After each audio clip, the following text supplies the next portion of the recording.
பண்ணுகிற 2 மடங்காக நீ கனம் பண்ணணும். ஒரு எச்சரிப்பை உங்களுக்கு நான் அன்பாக சொல்கிறேன், விசுவாசிகளுக்கு ஒரு எச்சரிப்பாக நான் சொல்கிறேன். நான் இதில் பார்த்த சில காரியங்களை உங்களுக்கு நான் சொல்கிறேன். நானும் பள்ளி பருவத்தை படிச்சுட்டு வந்தவன் தான். அநேக விசுவாசிகளோட பிள்ளைகள் எங்களோடு படித்தவங்க தான். அதனால தான் உங்களுக்கு நான் அந்த அனுபவங்களை உங்களுக்கு நான் சொல்கிறேன். உங்களுக்கு நான் ரொம்ப தாழ்மையாக சொல்கிறேன். நீங்கள் எந்த சபைக்கு போயிட்டுருக்கலாம், நீங்கள் ஏசியா அப்படி வரீங்களோ, நீங்கள் உலகத்தில் எந்த சபைக்கு நீங்கள் போகிறீங்களோ, ஒரு சபைக்கு நீங்கள் போயிட்டு அங்கே ஒரு ஊழியன் இடத்துல நீங்கள் போதகத்தையும் மேய்ச்சலையும் நீங்கள் கண்டடைகிறீங்க அப்படின்னு சொன்னால், நீங்கள் அவர்களை மனப்பூர்வமாக ஏற்றுக்கொள்ளுகிறவர்களாக முழு மனதோடு கனம் பண்ணுகிறவர்களாக இருந்தால் மட்டும் அந்த சபைக்கு போங்க, அல்லது போகாதீங்க. நீங்கள் வேற நீங்கள் மதிக்கிற ஒரு ஊழியன் இடத்துல போயிருங்க, சும்மா போய் உட்காராதீங்க. அது அந்த ஊழியத்துக்கு ஆசீர்வாதமாகவே இருக்காது. இன்னொன்று ரொம்ப உங்களுக்கு குறிப்பாக சொல்கிறேன், நீங்கள் ஒரு ஊழியனை நீங்கள் அவமதிக்கும் வார்த்தைகளை வீட்டில் பேசாதீங்க. உங்களுக்கு ஒரு ஊழியன், இப்போ நீங்கள் ஒரு சர்ச்சில் ஒரு பாஸ்டர் இருக்கிறாரு, நீங்கள் சர்ச்சுக்கு போயிட்டு இருக்கிறீங்க, அந்த பாஸ்டரை பற்றி உங்கள் வீட்டில் நெகட்டிவாக பேசாதீங்க. அவர் சரியில்லை, அவர் பிரசங்கம் சரியில்லை, அவருடைய போதனை சரியில்லை, அவர் ஆள் நல்லா இல்லை, அவர் ஏமாத்துறாரு, அவர் திருடுறாரு, அவர் பொய் சொல்கிறாரு, அவர் என்னென்னமோ பேசுகிறாரு, இப்படியெல்லாம் நீங்கள் வீட்டில் பேசாதீங்க. நீங்கள் பேசுனீங்க, உங்களுக்கு அது ஒன்றும் பிரச்சனை இல்லை, ஏன்னா நீங்கள் கொஞ்சம் முதிர்ச்சியாக இருந்திருப்பீங்க. ஆனால் அதை ஒரு பிள்ளை கேட்டுகிட்டே இருக்கான், அடுத்த சந்ததி அதை கவனிச்சுக்கிட்டே இருக்கான். அவன் என்ன பண்ண மாட்டான் தெரியுமா? அந்த போதகருடைய பிரசங்கத்தை அவன் கேட்க மாட்டான். கர்த்தரே அவனோட நேரடியாக பேசினா கூட அவன் மனதில் என்ன இருக்கும்னா, எங்கள் அப்பா அம்மா சொன்னது என்ன, இந்த ஆள் சரியில்லை. நான் அவளை ரொம்ப தாழ்மையாக சொல்கிறேன், அந்த பிள்ளைகளுடைய வாழ்க்கை சீரழிஞ்சு போயிடும். அதற்கு பதிலாக நீங்கள் என்ன பண்ணுங்கன்னா, நீங்கள் யாரை ரொம்ப மரியாதைக்குரியவரா மதிப்புக்குரியவரா நீங்கள் பார்க்குறீங்களோ, நீங்கள் நல்ல ஜோம் பண்ணி வேற ஒரு சபையில் நீங்கள் மதிக்கத்தக்க ஒரு ஊழியன்ட்ட போய் உட்காருங்க. அது உங்களுக்கு ஆசீர்வாதமாக இருக்கும். நான் ஏசி ஆவடிக்கும் சேர்த்தான் சொல்கிறேன். இங்கே உட்காந்துக்கிட்டு வீட்டில் போய் கமெண்ட் பாஸ் பண்ணாதீங்க. என்ன பிரசங்கம் பண்ணுறாங்க, என்ன பண்ணுறாங்க பிரசங்கம், இதெல்லாம் செய்ய முடியுமா? செய்ய முடியாதுல்ல. எதுக்கு வரீங்க? அப்போ எதுக்கு அந்த ஊழியன்ட்ட போய் உட்காந்துருக்கீங்க?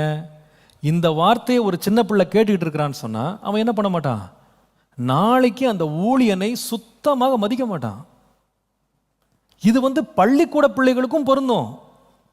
ஒரு டீச்சரை நீங்கள் வீட்டில் நீங்கள் அவமானமாக பேசும்போது, அவமதித்து பேசும்போது, அந்த பிள்ளை அடுத்த நாள் என்ன பண்ண மாட்டான், அந்த டீச்சர்கிட்ட அடங்கி உட்கார மாட்டான். அவன் கேட்க மாட்டான் சொல்கிறத. எங்கள் அம்மா என்ன சொன்னாங்க அவங்கள பற்றி, அதுதான் அவன் மனசில் ஓடிக்கிட்டே இருக்கும். ஆனால் அவனுக்கு தெரியாது, பகுத்து பார்க்க தெரியாது அவனுக்கு. ரொம்ப எச்சரிப்பாக இருக்க வேண்டும். எனக்கு இன்னும் ஞாபகம் இருக்குது, நான் சிறு வயதில், நாங்கள் பள்ளிக்கூட வயதில் இருக்கும்போது ஒரு குறிப்பிட்ட ஒரு குடும்பம் நம்ம சபையில் இருந்தது. அந்த அப்போது நாங்கள் சின்ன பிள்ளைங்க. அப்பா தான் எங்களை டெய்லி ஸ்கூட்டரில் என்ன பண்ணுவாங்கன்னா ஸ்கூலுக்கு கூட்டு போவாங்க. 3 பிள்ளைங்களாக இருக்கிற வரைக்கும் ஸ்கூட்டரில், ஒரே ஸ்கூட்டரில் 3 பேர் உட்காந்துட்டு போவோம். இதே ஆவடியில் உள்ள நேசரத் ஸ்கூல் தான் படித்தது. 3 பேரையும் ஏற்றிட்டு போவாங்க ஸ்கூட்டரில். அதுக்கப்புறமா அடுத்த 2 பேர் ஜோயல் ரேச்சல்லாம் வந்த உடனே 3 பேரை 5 பேரை ஒரே வண்டியில் ஏற்றிட்டு போக முடியாதுல்ல. அதனால அப்போ கார் இல்லை, அப்போது ஸ்கூட்டர் தான். அப்போ அப்பா என்ன பண்ணுவாங்கன்னா, இங்கே சபையில் உள்ள ஊழியர்கள்ட்ட என்ன பண்ணுவாங்கன்னா, 2 பேரை ஏற்றிட்டு போக சொல்லுவாங்க. அப்பா ஒரு ட்ரிப் அடிப்பாங்க. இப்படி போயிட்டு வந்துட்டு இருந்தோம். அதுக்கப்புறம் கொஞ்சம் கொஞ்சமாக வயது கொஞ்சம் அதிகமான உடனே ஊழியர்கள்ட்ட பிள்ளைகளை கொடுத்து அனுப்புறது அப்பாவுக்கு இஷ்டம் இல்லை. பெண் பிள்ளைகளும் வளர்கிறாங்க, அவங்ககிட்டலாம் வேணாம் அப்படின்னு சொல்லி ஆசைப்பட்டு என்ன சொன்னாங்கன்னா, அந்த கடைசி 2 பிள்ளைங்களை நான் கூப்பிட்டு போயிடுறேன், இந்த 3 பசங்களும் வளர்ந்துட்டாங்க, அதனால் 3 பேருக்கு என்ன பண்ணலான்னா சைக்கிள் வாங்கி கொடுத்துடலான்னு சொல்லி எங்கள் 3 பேருக்கு ஆளுக்கு ஒரு சைக்கிள் வாங்கி கொடுத்துட்டாங்க. ஏன்னா எங்களுக்கு ஒவ்வொருத்தருக்கும் ஒவ்வொரு நேரம் இருக்கும். ஒருத்தருக்கு 8 மணி கிளாஸ் இருக்கும், ஒருத்தருக்கு 8:30 இருக்கும், ஒருத்தருக்கு 8:45 இருக்கும்.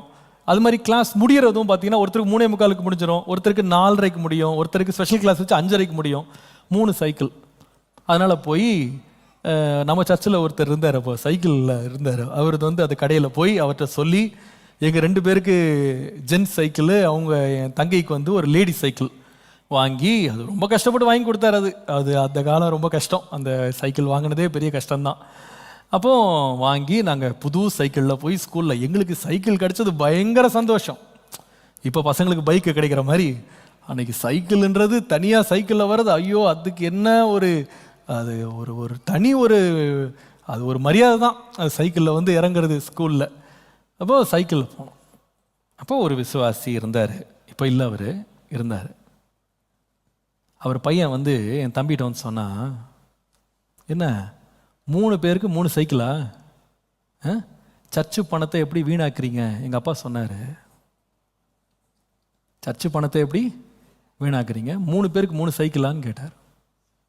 எங்கள் தம்பி வந்து எங்கள் அப்பாட்ட வந்து சொன்னான், அப்பா இந்த மாதிரி சொல்கிறாங்கப்பா, சைக்கிள் வாங்கினதுக்கு 3 பேருக்கு 3 சைக்கிளா, அந்த 3 சைக்கிளில் 2 சைக்கிளாக வச்சு 2 பேர் ஒரு சைக்கிளில் போகலாம்ல, அதுன்னு அப்படின்னு அவ்வளோ வசதியா அப்படின்னு.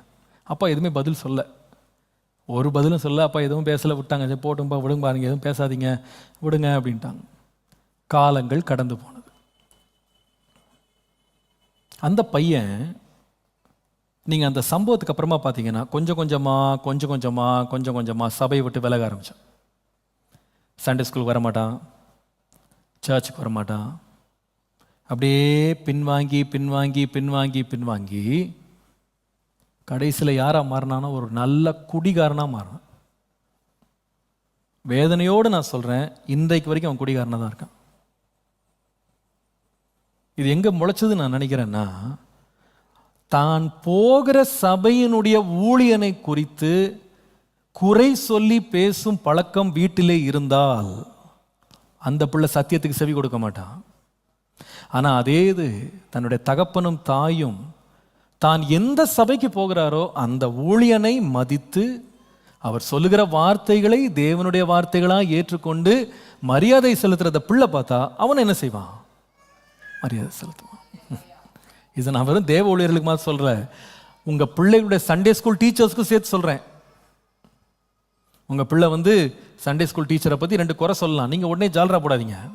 அப்படியா, அதுக்கெல்லாம் ஒன்றும் தெரியாது அதுங்களுக்கு, அப்படி சொல்லாதீங்க. நீ தாழ்மையாக இருந்து அவங்க என்ன சொல்லி கொடுக்குறாங்க அதை முதல்ல படி, அவங்களெல்லாம் குறை சொல்லாத, அவங்களுக்காக ஜெபம் பண்ணு, அப்படிலாம் பேசாதம்மா அப்படின்னு சொல்லுங்கள். அப்போது அந்த பிள்ளைங்க என்ன செய்வாங்கன்னா வளருவாங்க, தாழ்மையாக இருந்து கற்றுக்கொண்டு வளருவாங்க. அப்போ முதலாவது நான் சொல்லுவேன், ஒரு ஊழியன் மேல் அன்பு காட்டுறது எப்படின்னு சொன்னால் பை சப்போர்ட்டிங் தெம், அவர்களை ஆதரிப்பதின் மூலமாக. 2வது அவர்களை கனப்படுத்துவதின் மூலமாக.